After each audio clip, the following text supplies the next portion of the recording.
327 foot চিঠি লিখে তাক লাগিয়েছেন আসানসোলের প্রেমিক অনুপম ঘোষাল।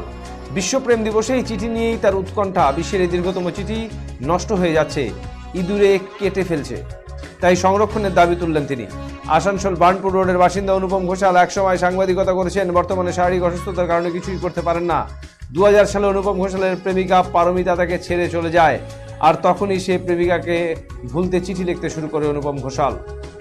সেটাকে তার জীবনের সুইসাইড নোট বলছেন তিনি। কিন্তু চিঠিতে লিখতে লিখতে এত বড় হয়ে যায় যে সেটা ক্রমে একটি সাহিত্যে পরিণত হয়। চিঠি লিখতে শুরু করেন এবং 327 ফুট চিঠি লিখে বিশ্ব রেকর্ড করেন। বর্তমানে কলকাতার দুটি বড় পাবলিশার এই চিঠিকে প্রকাশ করেছে বই হিসাবে। সেই বইমেলাতেও বিক্রি হয়েছে, কিন্তু মূল চিঠিটি নষ্ট হয়ে যাচ্ছে দিনে দিনে। এত বড় চিঠি রাখা তার পক্ষেও সম্ভব নয় বলে জানিয়েছেন অনুপম ঘোষাল। তাই তিনি চাইছেন সরকার যদি উদ্যোগী হয়ে এই চিঠি সংরক্ষণের ব্যবস্থা করে তাহলে তার সৃষ্টি বেঁচে থাকতে পারে। পাশাপাশি রূপঙ্কর সালের পাশাপাশি এই অনুপম ঘোষাল বর্তমান যুগের প্রেমিক প্রেমিকাদের প্রতি আরতি প্রেম আসবে যাবে, হয়তো প্রেম হারিয়ে যেতে পারে, কিন্তু কোনো অবস্থাতেই তার থেকে খারাপ কিছু নয়, বরং সৃষ্টিশীল কিছু করে রাখো যেটা পৃথিবীতে ইতিহাস হয়ে থাকবে।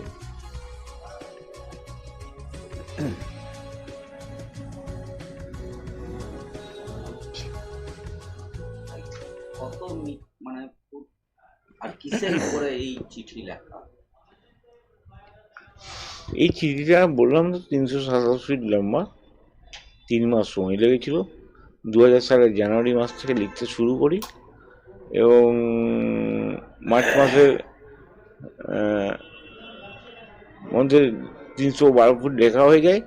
বাকি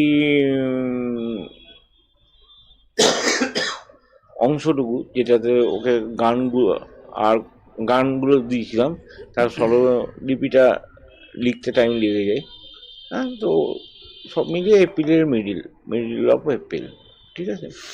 আর রাজ্য সরকারের কাছে আমার একটাই অনুরোধ, বর্তমান রাজ্য সরকারের কাছে, যে আপনারা তো অনেক কিছুই সংরক্ষণ করেছেন, হ্যাঁ, কিন্তু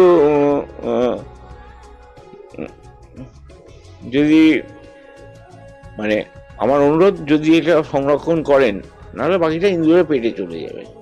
হ্যাঁ, আচ্ছা।